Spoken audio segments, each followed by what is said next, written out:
That wasn't crazy. But how did you fall? What were you doing? I was sitting as my cousin was doing laundry on the sill, and I was just helping him like do the laundry. It broke? And the sill was broken already, so there was no like back, and the window was open. So I was just sitting on the sill, and like there was a curtain covering as well, so I didn't see that the sill was broken. I just leaned back, a little hint. That's crazy. Whew, fell on like a set of bikes. And thank God. But the injury was so minimal. Like I just had a little cut on my chin.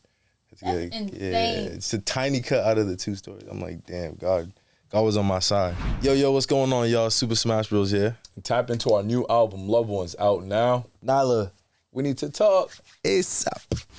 What's up, guys? Nyla Symone here from We Need to Talk. As you know, we drop 2 interviews a week, each and every Monday and each and every Thursday. Brand new exclusive content from your favorite celebrities, influencers, whoever. So make sure you guys hit the subscribe button so you can stay up to date with everything that we have going on. And make sure you guys just share, tell a friend to tell a friend, drop a comment, show your girl some love, all right? What's going on, guys? Nyla Symone here with another episode of We Need to Talk. And I have a very special guest in the building, all the way from Boston. We got the SuperSmashBroz in the building. How are you? Doing phenomenal. How you doing? Good. Blessed, feeling good. How you doing? I'm good. I'm glad you guys are here. I've been a fan of you guys. I've actually been trying to tap in with you guys for a while. I know we see each other in passing, but we never really get to sit down, so I'm excited for this. For sure. Thank you for having us. Yes, of course. Now, I got to start by asking, why the name SuperSmashBroz? Like, was this a tradition? Like, we gotta play each other in Super Nintendo or something? Oh, no. No? I think the name kind of speaks for itself, honestly. We just kind of like been throwing parties for a long time, DJing together, and we just was kind of killing shit. So it was like, yeah, Smash Bros. We smashing it. And then also, funny enough, the origin of the story is even funnier because we went out to an event like when we was a lot younger. I was probably like 16. He was probably like 19 or 18, and someone asked us like, "Yo, what is y'all name?" And we was trying to get booked for like one of our bigger gigs at the time. So we was like, looked at each other like, blank, and then after that it was like, we gotta figure out a name, like an official name. Did y'all get the booking? Did they book y'all even though y'all didn't have a name or not? Did they book us? I think we did. I think we got booked, but it wasn't like... You guys weren't. Yeah, we weren't, and we didn't have our shit together, essentially. Got it. For sure. So. Okay. So what was like the turning point for you guys to be like, all right, we need to make this official, like we actually are locked in? I think that was one of them. That was definitely one of them. And then I think it just getting more business savvy, understanding like we're trying to legitimize ourselves and brand ourselves. So you guys are, for those who aren't familiar with you guys and don't follow you on Instagram, you guys are brothers. Yeah. Blood brothers from Boston. And you guys, well, from what I hear, DJ all the hot parties in Boston. Yeah, and beyond. And beyond. Yes, you guys are international. My fault. I see you be in D.C. Hell, even New York. I'll be in New York, too. Yeah. Okay, so what got you guys into producing? I think it's like the natural progression of being a DJ and just playing music for the crowd and understanding that we are actually like music lovers, so we just kind of wanted to take the next step and start diving into production and not being looked at as DJ Khaled's. Not the DJ Khaled. Why Khaled gotta catch a straight?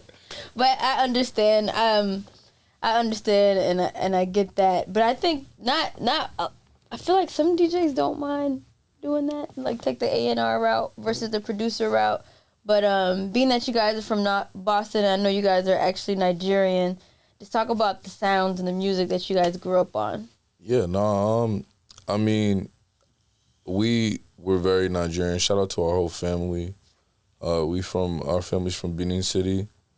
I feel like a lot of people don't realize, even just living in Boston, like it's really diverse. It's a lot more diverse than I think the general public realizes. Like there's a lot of Haitian people. There's a lot of East Africans. There's a lot of Puerto Ricans, Dominicans, Cape Verdean community out there is huge.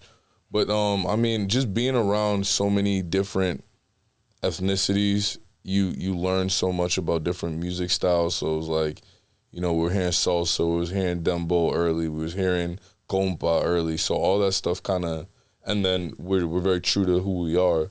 So like a lot of the high life and African rhythms, we try to always, you know, mix and match that with stuff we grew up on or grew up listening to. And our parents, especially our dad, was really into like soul and R&B stuff growing up. So like a little bit of the disco mixed with soul, and then fused with all the, you know, the ethnic stuff that we grew up around, I think just kind of helped build our sound. And we're completely the opposite of one-dimensional, you know, so we just try to just implement each of those inspirations in different ways in whatever we make. I love that. I know, I love how diverse you guys grew up and, like, how it expanded your palette. But I know, like, in certain households, growing up, they don't allow you to, like, listen to hip-hop and rap. Was your household like that, or did they, like, embrace it as well? Nah, I feel like our parents were cool. Like, they let us pretty much listen to everything. I think it was just more, like, when we were younger, they didn't want us listening to stuff that was, like, had a bunch of swears or, super, super vulgar. But, like, our parents, we grew up in a family that loves to dance. So, like, nice. Music was always a big thing in our household. So, like, yeah. They definitely let us rock. I have a lot of like African friends whose parents want them to be lawyer, doctor, something like that, but you guys are DJs. Yeah. How does that go over at the family reunions? Thank God we're doing, you know, we're taking positive steps and stuff, and I definitely know that our parents weren't necessarily. Our parents always loved music, and it kind of was.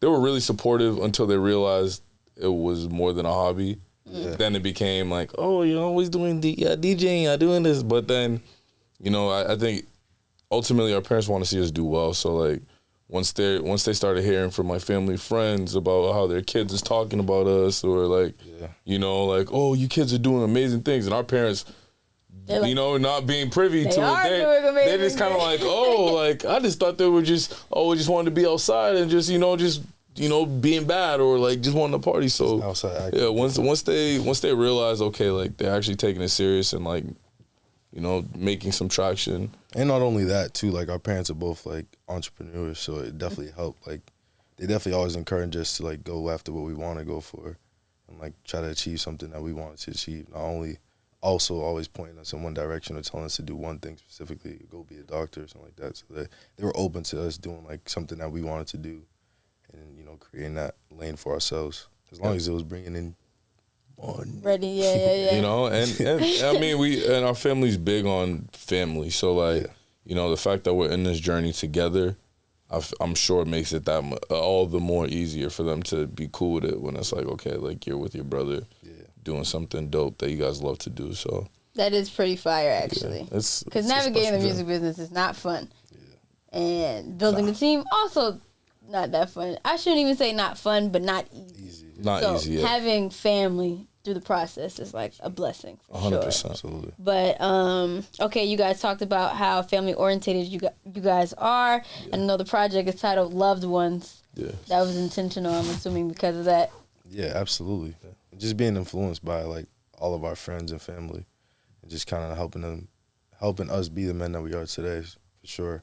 I think the most important part about us naming it Loved Ones was partially like we've seen so much and done so much in music that I know I wouldn't have had the influence without my cousins or my boys who put me on the tunes and stuff like that, and vice versa. I think just being able to work alongside your brother and be doing something like this and trying to achieve something different, you know, it just made it kind of easy to name that project Loved Ones.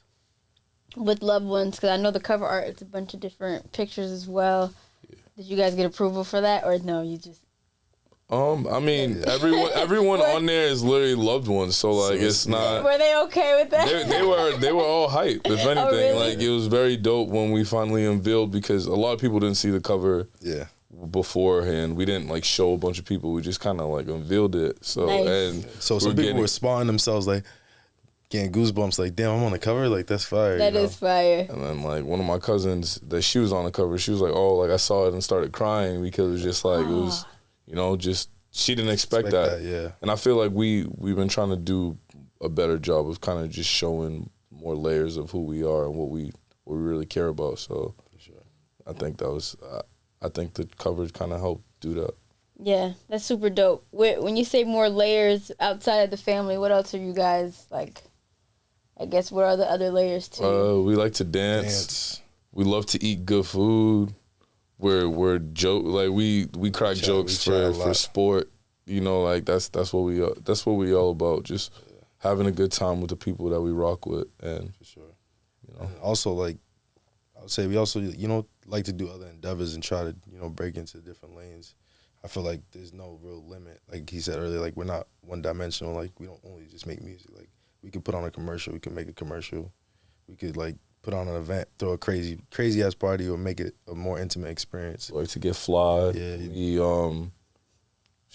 We actually have a nonprofit called Spin Kids. I'm gonna just give y'all a quick little Shameless plug. 30 second pitch. But yeah, Spin Kids is a nonprofit where we work with inner city youth and we teach them the basics of DJing. Yeah. And we kind of serves as like mentorship and helps build like a sense of community with with a bunch of like-minded creatives, because like we didn't really have that growing up. Just trying to pay it forward too. Yeah, and the cool thing about it is we incorporate a lot of like local DJs from wherever we're at, just because some of them didn't have that opportunity, and putting them in that position to be instructors kind of like is not only influential for them, but inspires the kids to see someone around their neighborhood who's already doing something. So like luckily enough, we've been able to do it in Boston. We brought it to Ghana last year. Oh, wow. Partnered with Afrochella to do that. So Afrofuture now, excuse me, but yeah, so That's tough. cool. That's actually impressive. I love that. For sure. How long the nonprofits been going on? We officially became a nonprofit this year, but last year was we founded it last year. We need to put like the link, donate below. Yeah. Donate. It's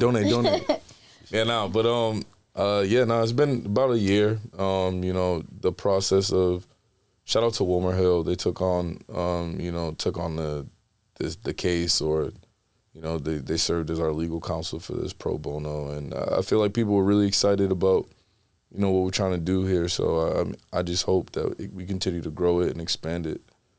Shout out to Serato too for being a partner with us on that, just helping us collaborate and build out the platform. Yes, showcase that too. Fire.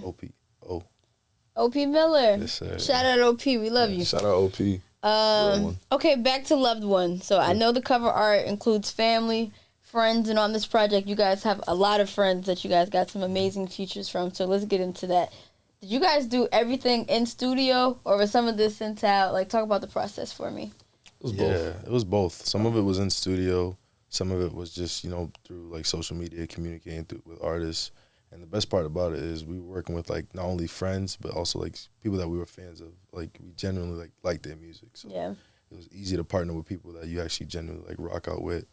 And also they're fans of your work, so it was kind of like an easy collaboration there. But I think the process that was probably the most difficult, but also probably what I enjoyed the most was kind of like being 6 hours ahead or 6 hours behind somebody and like reaching out to them and, that time difference hits a little different when you're trying to get something done. So it's like, damn, you have to sit there and really just sit there and kind of be patient. But at the same time, knowing that they want to do that and, work with you and be a little more considerate of your time too, is fire to know, because it's like the respect level is there for both sides. 100%. For sure. And I feel like it's a different dynamic. Like being a DJ, it's kind of like more consumer based. Yeah. Where then like now you're in the studio, you're really dealing with the art. You molding this. Like the vision's coming from you. And it's just more collaborative. And we've been producing for a few years, so it was like, I feel like this, with this project, when creating it, I feel like a lot of people kind of understand what we're going for, like in the big picture. They understand that we really just come on good vibes. We're trying to make good music, stuff that feels good and makes you just it's just easy to connect with artists when they're on the same type of time as you. So like, it was, shout out to all the artists on the project. Like, big love to you guys. We had artists from Europe, the Caribbean, America, Africa. Like, just really trying to spread this throughout the whole diaspora. For sure. I love that. Yeah. It's Can we talk, because when I went to Ghana, it was my first time hearing Amapiano. She went for You was there this past December? Yeah. Dang. I know. I was like, I wish I knew you guys, but Sure. Nah, I did go to the Polo Beach Club. Bala. Accra. Had a great time. Yeah, that was a great time. I went somewhere else too. Everyday People had an event. Yeah. Oh yeah, they did. And Bloom Bar, I think. Yep. It was too much going on. The walls were sweating, and it was an outside event. Like, it was a lot. It was a lot. But Ghana in December, just people be outside. Yeah. It's crazy. Hey, I'm here for it. I want to go back. No, it's sure, for sure. It's gonna be a good time. Yeah. It's a great time. Wait, why was I bringing that up? Oh, I was gonna say that at Afro Future is when I tapped in with Amapiano. Fell in love with it. But I see your project is listed as Afrobeats. But I don't think I really understand the difference. Okay, so yeah, there's definitely a big difference. The main difference is like Afrobeats hails in from like Nigeria. And that's where it kind of originated. But Does it really, or y'all just claiming that? no, it does. Okay, But like that's- in comparison to like Amapiano's based in South Africa, so that's the sound it came out from, and it's more so like it's like a house music. It's like Afro house. It's kind of like the subgenre to categorize that in. Both are high rhythmic though. Yeah, Like, for sure. Yeah, I feel like piano. There's a whole culture behind my piano. It's like very similar BPMs. There's a lot of similar instruments always used. There's different lanes too. Like there's like, what is it, school? Yeah, there's like private school piano, which is like more the soulful. That's more like the smooth soulful piano, and then there's like Bacardi, which is like the higher energy, the stuff with like way more rattling log drums and stuff like that. So like there's a lot of respect levels, and like, you know, like just like any culture, like you have to be cognizant of like the norms, you know, just make sure you're being respectful, especially as someone, we're not from South Africa, so like, you know, it's almost like how like if a dude from Switzerland was about to come to Nigeria or Ghana and be like, yo, I want to make Afrobeats. Everybody be like, bro, like, hold on. Yeah. or, like, make sure you know what you're doing, essentially. Or like you know, like if you're gonna come and try to take from the culture, like make sure you're being respectful, understand and stuff like that. So like, Make it tasteful. yeah, just be tasteful. Like, know yourself. Yeah. Okay. But yeah, no, it's really dope. I think pianos, I mean, with good reason, it's taking over the world right now. It's just the perfect. I feel like it's really just like the perfect blend of like what you know, just classic dance music and then just like African rhythm. So it's just like. Are you guys surprised to see how, I guess, global the music has become and how like almost mainstream it is? Like now? Afrobeats or piano? Afrobeats. I'm not surprised. I'm not surprised. I feel like COVID, if anything, amplified it. I feel like people just. Why are you Because I was about to say, I've been calling this from time. Yeah, we knew it was gonna happen. It was just, it's still like to see barriers being broken the way they are. It's like it's still refreshing because like you can't predict what records are gonna be set or what certain impacts are gonna be had based off certain songs. But I think it's just.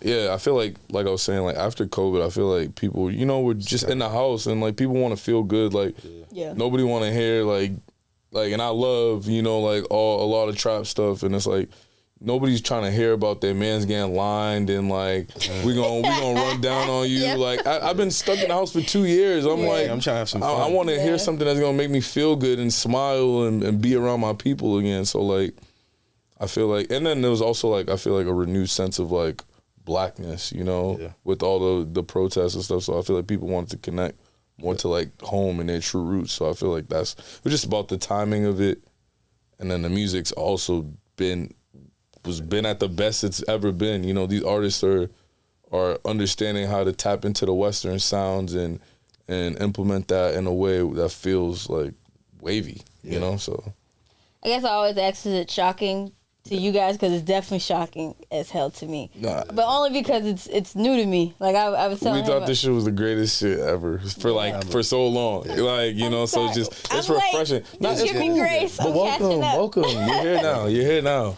Yeah, and that being said, like though now it's hitting mainstream, there's so much like back work I feel like I have to do. Yeah. But it's not easy to find.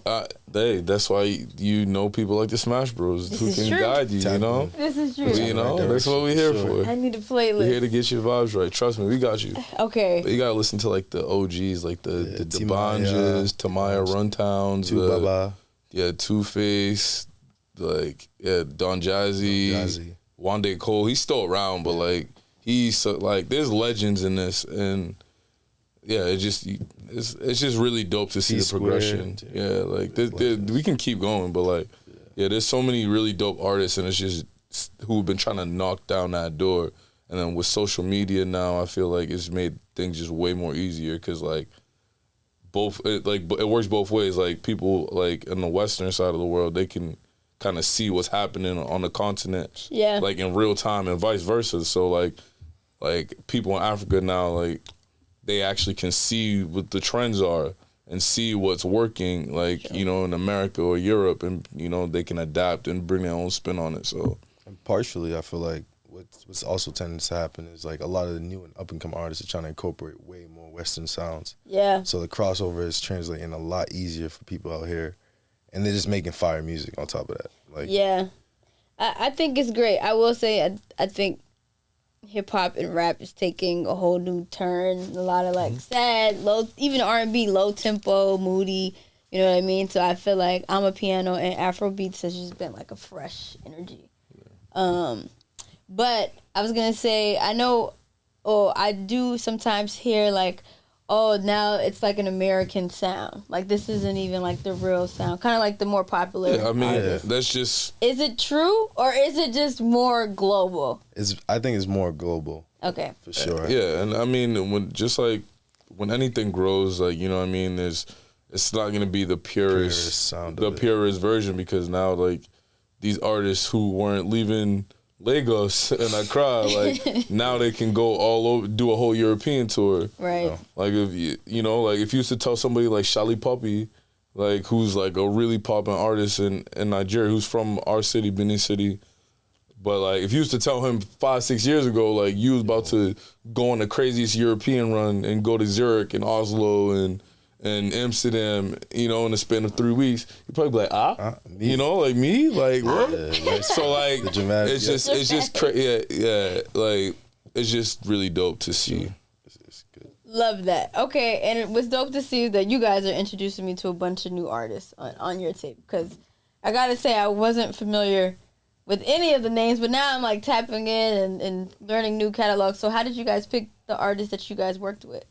We just music lovers, like, and I feel like we type like crate diggers as well. Like, we like to find up and coming or gems or individuals who we really believe in, and kind of want to like put some more effort into and help like push their careers as well. And that's been our MO for a while. Like I feel like we always, even from like some of our earlier fans will know us for our Get Your Vibes Right mix series. Yeah. That was a big thing. It was always about artist discovery, because we're DJs before we was even producers. Yeah. So like we always was, you know, just as a DJ's mentality, it's like you want to break new music. So like every mix will start with a brand new record.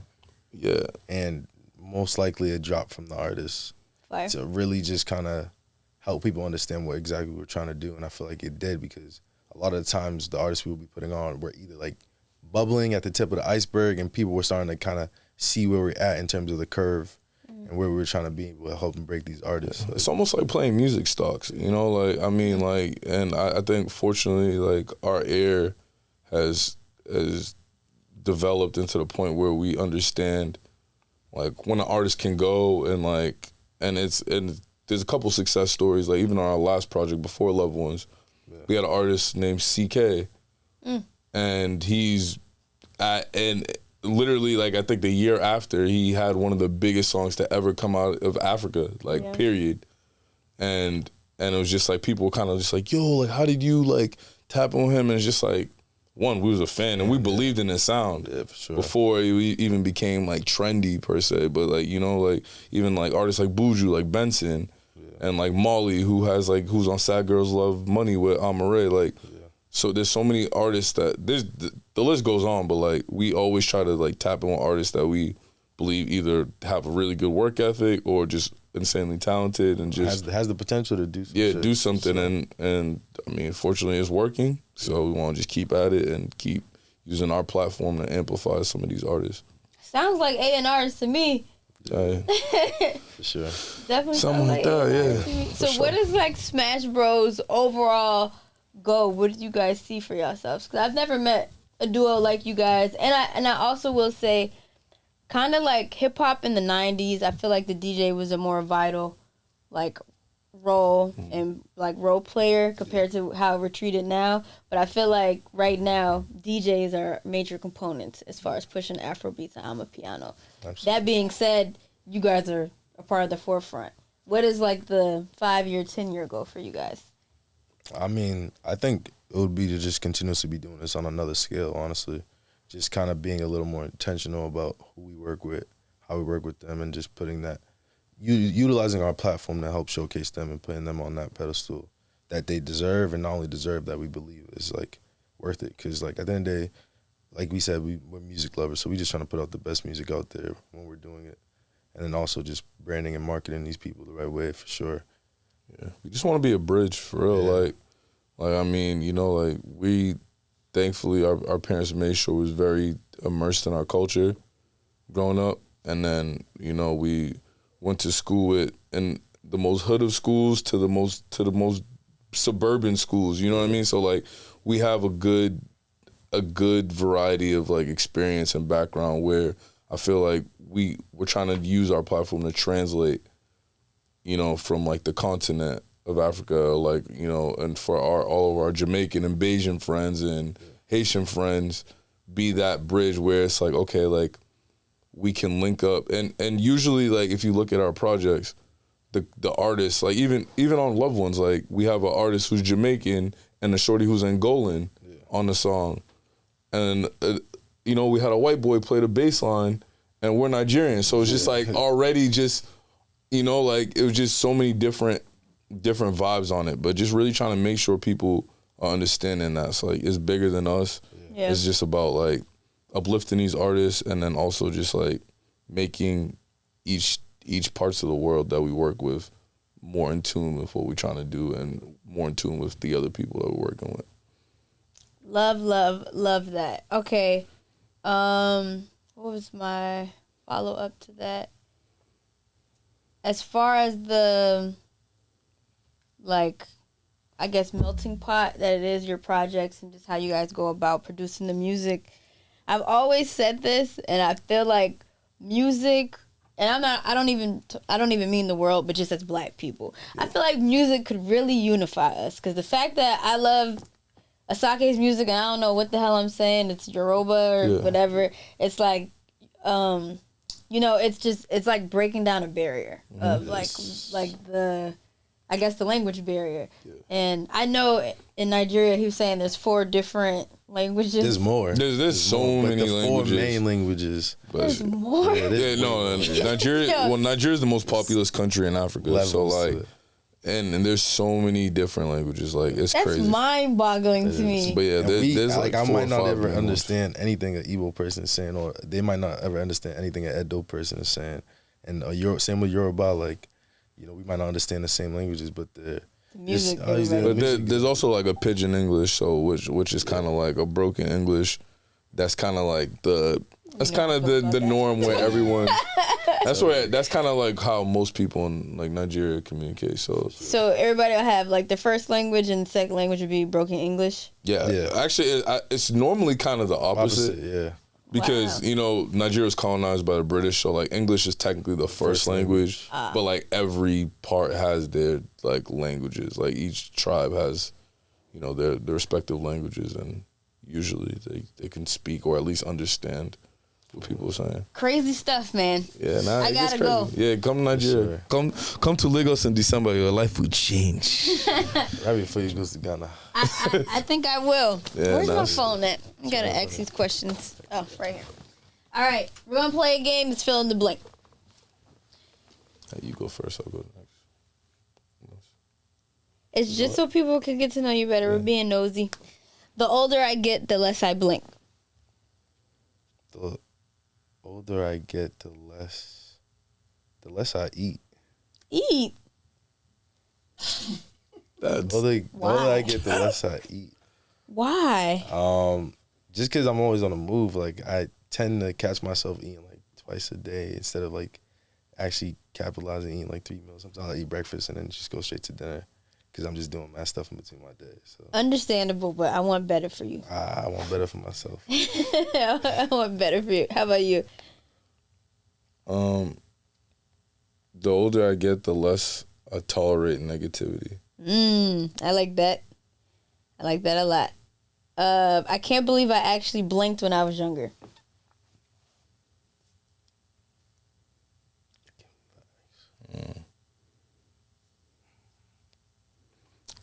I can't believe I actually was in a musical when I was younger. Oh, that's fire. Why you can't believe that?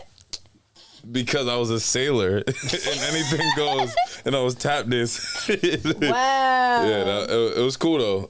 I learned how to do my little. I can't even remember what the move is called, but I'm still nice at it. I'm not Okay. gonna do it now though. But I don't got the right shoes on. I'll say I can't believe I actually. What's it going? I can't believe I actually tolerated people calling me an African booty scratcher. Yo, For real, we used to. yo, we up now. We up now. I can't believe I Remember actually that? ever We tolerated ain't forget. that. We will never forget, eh? Yeah, now That it's. that Oh my was- God, you listen to Rema? Oh my gosh, it was a Go time. on, sit down. I can't believe I tolerated that. Did people really call you that? Yeah, Yeah, what? absolutely. We used to get killed. The smacking of the teeth outside of the cameras was crazy. Nah, because we used to hear it all. We used to get We used to hear it violated. all. What? What? Growing up where we grew up, it was Nah. if you was African and you was Haitian, you got it But I'm bad. confused because I thought y'all made up majority of the black population in Boston. Nah, So no. I feel like it's other Africans calling other Africans booty. Nah, scratchers. there's still like It was still like still a lot of black calling other Americans. niggas There's niggas. still It's like Nah, there was a okay. lot of black people. it's still just black Americans and a lot of Caribbeans too that were like, were like fake Caribbean. Well, let me not say fake Caribbean, but like they didn't really identify with their Identify as, culture. yeah. Like they just grew up in America and it's like maybe their parents was, but they not really tapped in. But they really Trini or something. You know Yeah. exactly. But like what we used to get We used to fried get up. Fried up, for sure. Okay, cooked. have you guys ever called each other that as a slur? Or Nah, it's just No. the PTSD too real. it's only other people who call it Yeah, that. yeah. Us and Haitians used to hear it. What the Haitians get to call it? Nah, I'm not even gonna fuck. We used to catch wreck. Nah, shut on my Shut on my souls. souls. We're not even gonna do y'all, bro. We're not gonna do that. It's cool. We with y'all. We should. I just would like to say, growing up, I got called the African booty scratcher, but I'm like African, but I'm like so far removed, slavery, whatever the case may be. So I don't get offended by it. But I understand. We was getting We was getting fried I up. understand. When was Because at that point? I've heard somebody call somebody a cotton picker, and I was triggered. Like, Oh yeah. the fuck? Yeah, You that's can't just be out here wild. saying shit like that. But I Calling think someone a cotton picker is nuts. That's crazy. not normal. That is Even crazy. though they thought. Anyway, all right, we're getting back to the game.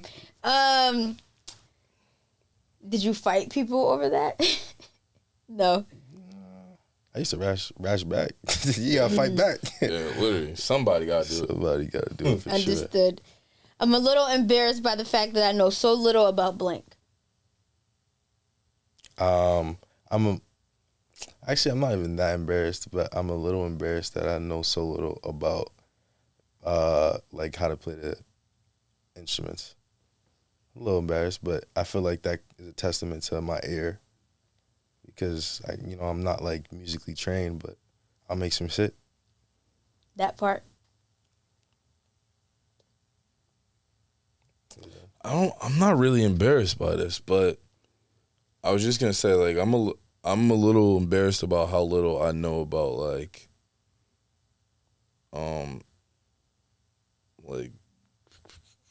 country music, I guess. I'm not even embarrassed. Like I don't Yeah. know. Yeah. I'm not embarrassed. I was asking him before you came in here, I'm like, why are Nigerians so arrogant? Yo, you keep sucking your teeth through the out.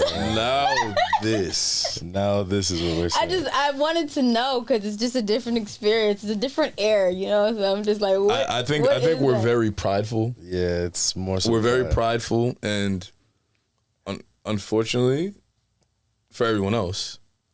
When you are blessed to be from such a stupendous country. Excellent. Nah. But nah, for real, I feel we're just really prideful. Prideful. And I also explained, like, you know, we work with so little and turn nothing into something. I feel like that's something we like to stand on. And yeah, it's just something that, you know, if you're not doing that, then what are you doing? I get that. And I also like to say, because I don't want nobody to think I have a problem with nobody. It's cool. Everybody has their character traits. It's kind of like how New Yorkers are overly prideful that they're from New York. Yeah. And I also think I just have a hard time understanding it because I'm an Army brat and I'm from so many different places that I don't have that type of pride. Yeah. Don't worry. We got pride for you. We got pride. All right. Yeah. Okay. All right. Sometimes I look back at my life and blank. Sometimes, and I want to say, like, maybe, I don't know. Yeah, sometimes I look back at my life and say, wow. Yeah. Because, I mean, there were signs that pointed that this was something I loved, but, like, I could have never predicted top to bottom, like, my path, you know, and the way things have played out. And I'm just thankful. Yeah. You know, really. How did you guys start DJing? Is it in the family? Yeah. My pops was, like, in music, and he just was, like, the aux cord lord at the crib, family parties. The aux cord lord. Yo, I'm still in that. Yeah, That's me. you know, I like thank you. Another one, Thank you. And he would just hold it down, you know, like really just, you know, handling the vibes and playing music around the crib. And then he also, like, we also saw him and always used to join him and, like, help set up equipment and stuff. And then my brother also was a drummer, so, like, contributed to all of that. And then I feel like we were just natural entertainers, so we already kind of wanted to just do something surrounding music. And, we just kind of picked up the hobby, started, like, you know, DJing gigs, doing, like, little random family parties, weddings and stuff like that, and started expanding through that. Fire. Yeah. But I would say, and just laugh because they didn't see us, they didn't believe in us, and I'm just grateful that, you know, we're doing some shit that we never believed that we could do, or people didn't believe that we could do. What was the plan before DJing? School. Yeah, school. Literally the classic Nigerian path. You know, face my books and just get to the bag, honestly. Yeah, for really just get to the bag and just That was gonna happen regardless. Yeah, regardless. But Understood. I made a complete fool of myself when I blinked. When I fell out of a 2-story window. You fell out of a 2-story window? Yes. Hey. How did you miss the window? Nah, can I tell the story? I was sitting on no. No, how did you miss the window? All right, so let me make this real quick. This is actually hilarious. Shout out to our cousins, F.A. Izzo, Meme. We're at their house. Like, they were like our closest cousins growing up. So we really got to a point where we, you know, would be there most of the time during the summers and stuff. We spend a couple weeks at their crib for the summer. So we're doing laundry in my cousin's room, and my brother, like, he's like sitting on a window ledge, and then I go to the bathroom, and then my other cousin, I think he goes downstairs, and we both, like, he's coming up the stairs, I'm leaving the bathroom. We come back in the room as we're all folding laundry. It's just like a kind of quick little break. We come back in, the little screen thing for the window is like flapping, and my brother's nowhere to be found. We're like, yo, what just happened? We look downstairs, there's like bikes and shit down there, and my brother's on the floor. No. We're like, yo, what the hell? Go downstairs. We, you know, obviously, like, and you know how it is when your parents leave you with your cousins, like, you don't, and these are like our favorite cousins, so we're not trying to leave, so like. The oldest cousin's in charge. And exactly. Like, oh, no. Yeah, exactly, and we're like wiping him off, we're like, oh, you're good. Wipe his face, and look like he had a little scratch, and then we like wipe it, and he just like could see a chunk of like, of meat, like, sorry to yuck anyone's yum, but like, you know, like, we just see like his chin all busted, and we're like, yo, because now we're just like, like we have to tell somebody because he got to go to the hospital now. Yeah. Yo, that was the saddest day because I mean, once I realized my brother was gonna be fine, like You could laugh. I could laugh, but I was sad because I already knew my parents was about to come pick us up and we had to leave our cousin's house. It was clipped. We was not going back for the rest of the summer because one thing about our parents, like when something like that happens, it's someone's fault. You know, like it's if it's not my fault, it's my cousin's fault. It's like it was just somebody's fault because like in their head it's like how could somebody fall out a 2-story window? I mean, no. Which is a very valid question. Like, but like you know, but it was crazy. You So telling that story? nah, Was but it too traumatic for you? You couldn't relive it? Yeah, that's crazy. nah, it was just insane. That wasn't But crazy. how did you fall? What were you doing? I was sitting as my cousin was doing laundry on the sill, and I was just helping him like do the laundry. It broke? And the sill was broken already, so there was no like back, and the window was open. So I was just sitting on the sill, and like there was a curtain covering as well, so I didn't see that the sill was broken. I just leaned back, a little hint, That's crazy. fell on like Yo, a set of bikes, and yo, thank God, but the injury was so minimal. Like I just had a little cut on my chin. That's Yeah, insane. it's a tiny cut out of the 2 stories. I'm like, damn, God was on my side. God was That's definitely on your that's side. why my name means so much. It's like strong mind, good head, and it's just I'm grateful for that. That's what your name means? Yeah. So it's every time stuff happens or any incident that happens, I'm just like, yo, that name This holds kid so much literally weight. had so much That name holds so crazy much stuff weight. happen to him like when he was younger. It's actually insane. That's funny. I mean, that's scary actually, but Scary as hell. thank God you're okay. What does your name mean? God gives me riches. Hello? We love that. Okay. I- My name in my Ghanaian name is Abina. Abina. Abena. And it means the same thing in English too, which is like noble, royalty. Mm. Fitting, very fitting. Okay, the last one was my personality trait is blank. Do it for each other. Because y'all gonna lie and be like, Angel, sweetheart. But like, no, what's the real one? I'm gonna do his and he does mine. He like, don't tell her the truth. I'm gonna give this that. I was just now I'm curious what he's gonna say. You know, I'll say his personality trait is enthusiastic. Enthusiastic? Yeah. Okay. He's a very like Passionate. like I know when he wants to do something he's gonna do it, and like that's something that it also pushes me to do better too, because like just seeing that mentality for real is like, all right, let's get to it. It's like it lights a fire under my ass and his too. That's fire. Yeah. That was good. I thought he was gonna throw you under the bus. Nah, I'm not gonna do it. I'm not gonna do it crazy. my brother's personality trait is brave. I'll say he's brave. He's very. I admire that about him a lot. Sometimes, he very.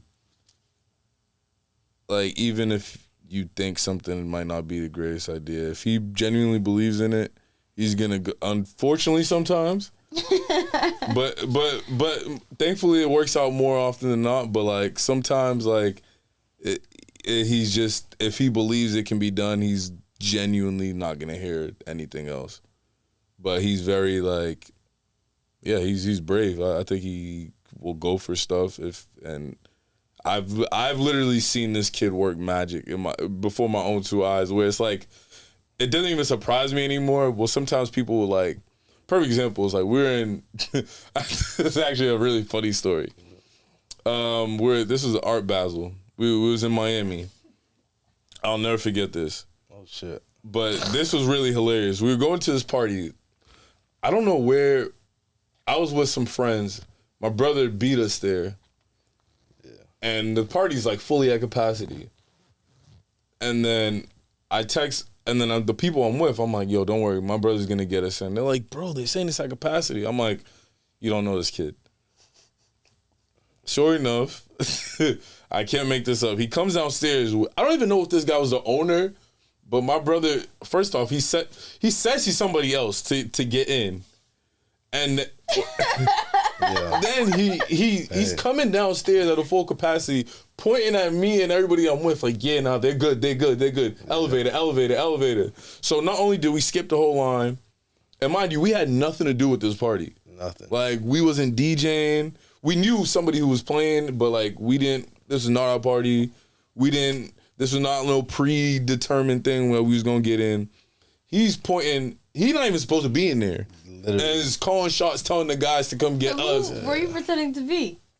I was pretending to be myself. This is what I do. This is the art of finesse. You get in. Oh, yeah, enter. Nah, literally, it just worked out because, funny enough, they thought I was someone I wasn't. And it just happened to work in my favor because he was also our boy. Oh, okay. So it just happened to work out. And it was the funniest thing. I literally was just watching this, like, all I could do is shrug because everybody else was like, bro, he's not getting us in. I'm like, nah, you don't know this kid. He's going to just find a way. And it's just funny because I'm like, you would really think this was his party? The way he's commanding, he's pointing at the security dude like, yo. That was funny. Pointing, I'm like, yo. That was funny. That is impressive. Shout out to your gram. Thank you guys for stopping by and chopping it up with me. Thank you for having us again. Yes. SuperSmashBroz on all platforms. Loved Ones out now. Go get that. SuperSmashBroz, BROZ. That is SUPER, Smash, SMASH, BROZ. Tap in with us. We on Twitter, Instagram. All platforms, all distribution. We even on Snapchat. We on YouTube. We on and Snapchat. We use that. And we outside. More what importantly. Else? Loved Ones out now, man. Get your vibes right, not left. Come on, man. We here. Till next time. Talk soon. Peace. Peace.